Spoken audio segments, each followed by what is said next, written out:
dan 5 gigas por 15.990 pesos. Además, te damos el doble de gigas para siempre. Pórtate a WOM. Nadie te da más.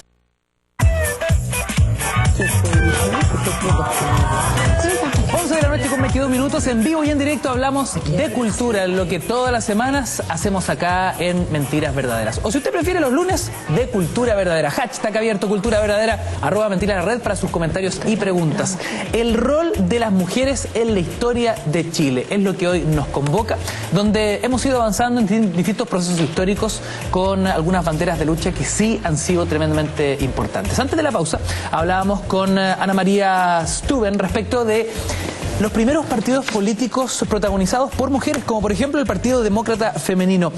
Y Ana María nos decía antes del corte, hay que entender el debate político de la época, es la única forma de entender la existencia de dichos partidos. ¿Cuál fue el debate político de aquel entonces? El debate político de la época era sobre todo, piensa tú que había pasado, había irrumpido, digamos, la cuestión social, o sea, recién ahí empieza a entrar en el debate político la existencia de otros sectores sociales sobre los cuales había no solamente que legislar, sino que también había que incorporarlo. Y uno de ellos son las mujeres, pero son los trabajadores, son las trabajadoras, y ese es el discurso que van a tomar los primeros partidos políticos. Femeninos, digamos, o sea, representar los intereses de la mujer, que ya no es la mujer de élite que es la que verbaliza sus causas, digamos, sino que es una mujer que ocupa espacios mucho más amplios en la sociedad. Como hablábamos antes, son las trabajadoras que se están organizando, está diversificada la economía, las mujeres ocupan roles muy distintos, ya no son solamente la artesana y la costurera. Entonces, esa es, yo te diría, la causa que enarbolan los primeros partidos políticos. El voto sí, el voto también va a ingresar, pero sobre todo yo te diría los derechos sociales y los derechos civiles. El divorcio, por ejemplo, es uno de los primeros derechos que la mujer va a tratar de luchar. Aunque, de nuevo, por paradojal que parezca, los que presentan el primer proyecto de divorcio fueron los conservadores. Sí. ¿Por qué razón? Fue Máximo Lira. Porque había sucedido algo muy curioso de nuevo, y esta paradoja que es lo menos políticamente correcto que hay, pero que es decir que los conservadores fueron los que más reivindicaron derechos para la mujer, porque las mujeres conservadoras, a través del rol, digamos, de poder que ejercían sus maridos, comenzaron a ocuparse mucho de la beneficencia y de la caridad, por el rol que además ocupaban cercano a la iglesia. Y esa familiarización que tuvieron las mujeres conservadoras con la pobreza, por ejemplo, con la cuestión social de la década de 1880, 1890, comienzos de siglo, las sensibiliza mucho y se dan cuenta de que hay que comenzar a involucrarse en la lucha contra la pobreza, y empiezan a pasar lentamente del concepto de la caridad al concepto de la justicia. Y ese es un tema relevante, o sea, cuando cede la caridad y la beneficencia en pos de la justicia. ¿Por qué? Porque las mujeres van a los hospitales, las mujeres van a las cárceles. O sea, las primeras visitadoras sociales, que son las mujeres van sociales, a los hospicios, las mujeres van a los conventillos, y ahí ven la situación de pobreza, se sensibilizan por ella y comienzan a presionar a sus maridos. Fíjate que hay un evento que a mí me parece notable, que ha sido súper poco estudiado, que es el Congreso Mariano, de las seguidoras de María, digamos, 1918. Mujeres de élite, Amalia Errázuriz, mujeres todas ellas muy vinculadas al poder político y al poder social, y que sin embargo plantean, fíjate, en este congreso una mesa de debate sobre derechos sociales, una mesa sobre derechos de trabajo, y son ellas las que comienzan a proponer medidas a favor de las trabajadoras y de lucha contra la pobreza que son absolutamente inéditas. Ahora, claro, es refresco decirlo porque eran las que tenían acceso a la opinión, pero son ellas las que primero comienzan a proponer. ¿Y la ley de divorcio quedó ahí estancada? ¿Y por qué la habrán pedido? ¿Por qué habrán pedido una ley de divorcio? Igual hubo divorcio, o sea, había una suerte de divorcio en que está establecido en el Código Civil que no rompía el vínculo. Por eso a este divorcio que nosotros conocemos hoy día se conoce como un divorcio vincular. El divorcio que antes existía era una suerte de separación judicial, pero que no rompía el vínculo. O sea, esas personas fondo no están divorciadas como nosotros. Ahora inicias tu nueva vida, esa pareja seguía eternamente casada. No cambiaba tu estado civil. Pero que les permite, por ejemplo, tener la tuición sobre los hijos. Porque ¿qué es lo que les interesaba? Saber qué hacer con sus hijos. Poder administrar sus propios ingresos, por ejemplo. Es decir, que el marido alcohólico, te fijas, no se quedara con la plata y ella no tuviera cómo darle de comer a los hijos. Ese divorcio, que como dices tú no era vinculante, era muy importante para que la mujer pudiera comenzar a tener una cierta autonomía frente a sí misma y frente a su familia, que era sin duda, y yo creo que sigue siendo, una motivación fundamental. Ana María, ¿qué pasó con estos partidos? ¿Por qué dejaron de existir? Los partidos se terminaron disolviendo porque terminaron insertándose, digamos, las reivindicaciones femeninas dentro de los partidos masculinos. Como te decía, en primer lugar, como departamentos femeninos dentro de los partidos masculinos, pero finalmente... Claro, los partidos masculinos lo que hacen fue efectivamente incorporar estas demandas que habían sido vehiculizadas, ¿no?, por estos partidos. Entonces ya no tenía, comillas, el sentido de tener como una asociación solo de mujeres, ¿no? El tema es cómo se han representado por medio de estos partidos políticos masculinos esas demandas femeninas, ¿no? Claro. Que ahí están al debe. Sí.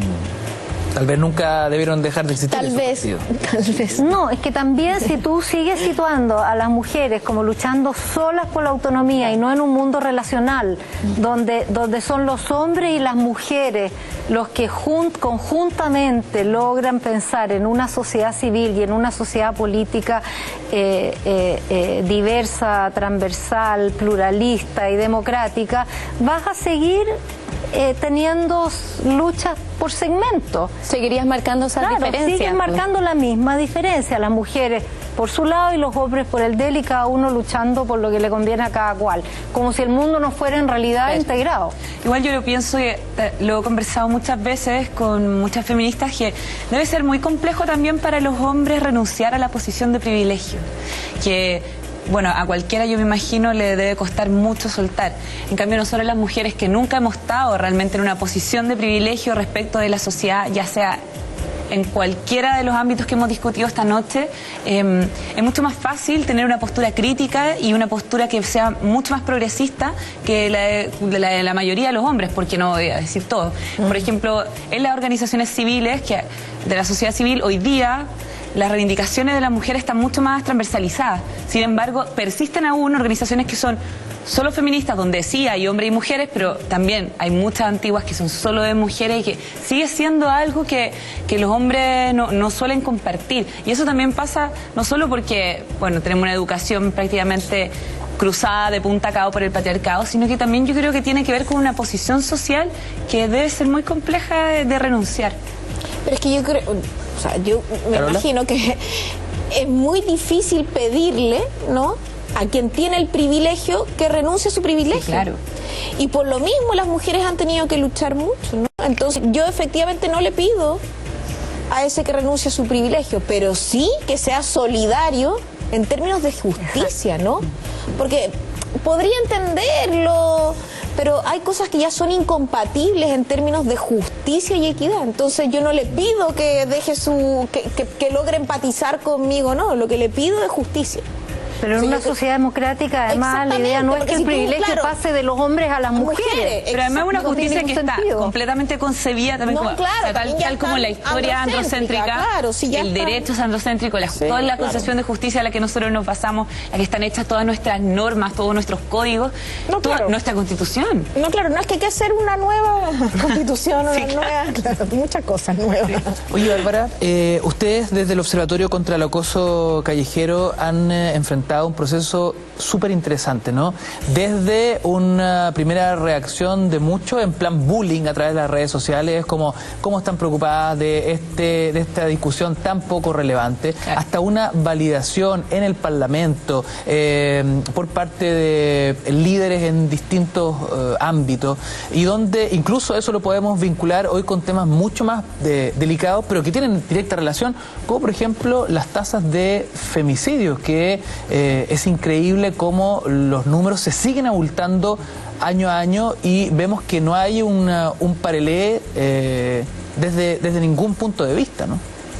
Yo creo que también algo que ha sucedido es que normalmente se entiende la violencia contra las mujeres, la violencia de género, como en sus facetas aisladas. Sin embargo, la violencia de género es una cuestión estructural. O sea, está en toda la sociedad y tiene además diversas manifestaciones, una más grave que la otra. Bueno, claramente el femicidio es la más grave de todas, pero es un continuo de violencia. Así como... Desde el acoso callejero y hasta el femicidio. Y yo no comenzaría con el acoso callejero, o sea, la violencia, o sea, conocemos hoy día formas de violencia como la violencia obstétrica, que es una cuestión que existió siempre, sin embargo hoy día se evidencia, o sea, pasan más bien por una visibilización de la violencia, o sea, evidenciar algo que, como bien conversábamos antes, son viejas luchas que hoy día se retoman o se levantan con una nueva caracterización, pero no significa que nunca haya habido acoso, por ejemplo, en los espacios públicos, que de hecho hay hasta fotos, registros. Entonces, la violencia tiene todas estas manifestaciones y no las... ¿Cuáles son esos primeros registros, esas primeras fotografías? ¿De cuándo datan? La verdad, yo no soy historiadora, pero he visto, me han mostrado fotos donde aparece una mujer caminando en la calle, una foto blanco y negro, sepia, y una mujer caminando y 30 hombres, todos mirándola, no sé, dándose el sombrero, haciendo gestos, en el fondo siguiéndola o acosándola, y yo digo, bueno, esto siempre ha existido, o sea, la violencia de género no es que nosotros hayamos descubierto que el acoso callejero, no, existe una nueva violencia, no, esto siempre ha existido, hoy día la vemos, la ponemos en la mesa y decimos, esto es parte de un continuo y una lleva a la otra y están todas entrelazadas, o sea, piensa cómo la violencia en la publicidad, en los medios de comunicación, cuál es el rol que juegan los medios de comunicación ahí. Nosotros normalmente hemos tenido que enfrentarnos mucho a los medios de comunicación porque fueron los primeros en hacernos ese bullying que tú dices. Fueron los primeros en denostar nuestra causa, decir que éramos unas locas, que estábamos en contra de los piropos, que éramos feminazis y todo. Es una cantidad de descalificativos impresionante. Claro, me acuerdo. Y bueno, y hasta el día de hoy, o sea, ¿cómo te van a meter preso por piropear a una chica guapa en la calle? O el tratamiento que tiene la prensa respecto a la violencia contra las mujeres, por ejemplo, mujer, la descuartizaron, le hicieron anticucho. O se murió por amor, o los celos la mataron, los celos, el abstracto de los celos, una emoción de ira la mató. No, un hombre la mató. Polémicas portadas de La Cuarta. Sí, y los medios de comunicación reproducen las lógicas también, que después justifican la violencia.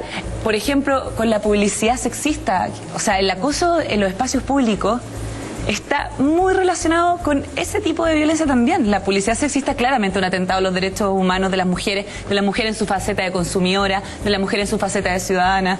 Y bueno, como no lo vemos, dicen, bueno, pero la publicidad, ¿cómo te vas a meter ahí? No tiene nada que ver, es otra lógica. Pero piensa, todo el consumo está pensado en que la mujer es consumidora de la mayoría de los productos que se venden en el mercado y además la mujer es un producto más, o sea, la utilizo como objeto de consumo, la utilizo como sujeto de consumo, la utilizo como consumo además, porque me compro la cerveza y me llevo a la mujer en bikini como... Bueno, y eso es violento, pero los hombres o la mayoría de la sociedad no lo ha pensado así, o si lo piensa así no le importa. ¿Qué pasa con la publicidad de WOM? ¿Qué pasa con la diversidad sexual? O sea, claramente está todo relacionado, no podemos abordar la violencia de forma aislada y eso es algo que nosotras desde el observatorio también nos han dicho como, bueno, pero el femicidio, ¿por qué el acoso y no el femicidio? No, el femicidio también. O sea, entendamos que la violencia de género es una cuestión mucho más compleja que estas diversas manifestaciones. Y perdón, yo creo que el error ha sido justamente también nuevamente dicotomizar y jerarquizar luchas políticas que están dando las mujeres, ¿no? Porque yo creo que el acoso callejero es una lucha muy válida y eso no tiene nada que ver, no es esta o la otra, claro. No es el acoso callejero o el femicidio, o sea, exacto. Es el acoso callejero, basta de femicidio, no más machismo, ¿me entiendes? O sea, nosotros no estamos generando un grupo de mujeres que abogue solo por una causa, sino que por una multiplicidad de calidad de vida, donde las mujeres no sean agredidas, ¿no? Entonces yo creo que en términos como políticos creo que es muy bueno que se le ponga nombre a algo que no se tenía nombre, porque cuando se le pone nombre adquiere visibilización política. Y yo creo que eso ha sido un acierto para poder mencionar, nombrar, poner en la palestra, poner en el debate. Eso pasa con la figura del femicidio, ¿no? Yo me pregunto, históricamente, la discusión del femicidio cuando no llevaba ese nombre, ¿fue una bandera de lucha por alguien? ¿Fue materia de discusión en su minuto? Porque me imagino que hombres que matan a sus parejas ha estado presente en la historia de Chile siempre. Mira, nunca fue una causa, o sea, hay registros, digamos, porque en los archivos judiciales se encuentran causas, te fijas, de hijos que reclaman porque un hombre mató a su mamá o qué sé yo, pero que esto fuera una causa, yo creo que no. Pero esto se hace muy poco, yo creo, claro. Es que yo creo que eso tiene que ver con que ahora que se conceptualiza, permite eso problematizarlo. Claro. Porque antes forma parte así como el homicidio, el femicidio es el asesinato en realidad, pero ahora que ya tiene un concepto, te permite pensar que eso no tiene por qué ser así. O sea, esa cifra, ese número, ese nombre no aparecía año a año. Este año no existía. Hay una gringa que se llama Diane Russell que acuña el concepto, ¿no? Y lo acuña en inglés. Y ese concepto en inglés, en la traducción en castellano, pierde porque es femicide, ¿no? Entonces, y es efectivamente que te matan por ser mujer. Sí, te matan. Y aquí no es que mataron a una mujer, porque no es un atropello, ¿no? Y ahí hay una mexicana que a mí me gusta mucho, ¿no? Que se llama Marcela Lagarde, que acuña el concepto de feminicidio. Feminicidio. Para decir, te matan por ser... Pues, no femicidio. No, feminicidio, no, yo le digo claro, así. Claro, justamente para darle la potencia. Femicidio. Es que en Gringolandia es femicidio. Y aquí es feminicidio justamente para ponerle la fuerza política de decir, a ti te están matando por ser mujer y por haber salido de un canon. Y bueno, México tiene la historia por Ciudad de Juárez o Guatemala, ¿no? O Perú, bueno, o toda América Latina, ¿no? Porque ahí sí que los números, joder, ¿no? Se disparan. Pero entonces yo lo que creo yo es que las luchas políticas de las mujeres también es otorgarle un espacio y un lugar nominal. Si no tienen ese nombre, es difícil que nosotros podamos hacer una lucha común. Entonces, el acoso callejero instala un nombre político para dar una batalla, ¿no? El acoso en las universidades, el acoso que es una batalla y también es una reflexión. Porque, claro, porque si no lo claro, nombras, lo que tú le dices que eso, que pero cómo no se puede ser un piropo, pero es que todas las cosas tienen pero cómo no, esto de lo que tú decías, ¿no? De la violencia obstetricia, obstétrica. Evidentemente no son cosas y no son costumbres, porque son cosas que están instaladas, son naturalizadas. Sí, claro, son costumbres que se acarrean de siglos, desde hace siglos. Pero uno puede hacer una reflexión. Y también, como decíamos antes, hay cosas que habíamos ganado que perdimos. Hay cosas que teníamos y que eran positivas y que las perdimos en la misma lucha, ¿no? O sea, por ejemplo, yo creo que hubo un momento que las mujeres, cuando accedieron al mundo del trabajo, que estaban disponibles a no tomar ni pedían ni postnatal, nada, para poder seguir trabajando. Oye, un segundo, tenemos que hacer el último corte de la noche. Seguimos hablando del rol de la mujer en la historia de Chile. Esto es Cultura Verdadera. Cortito, vamos y volvemos.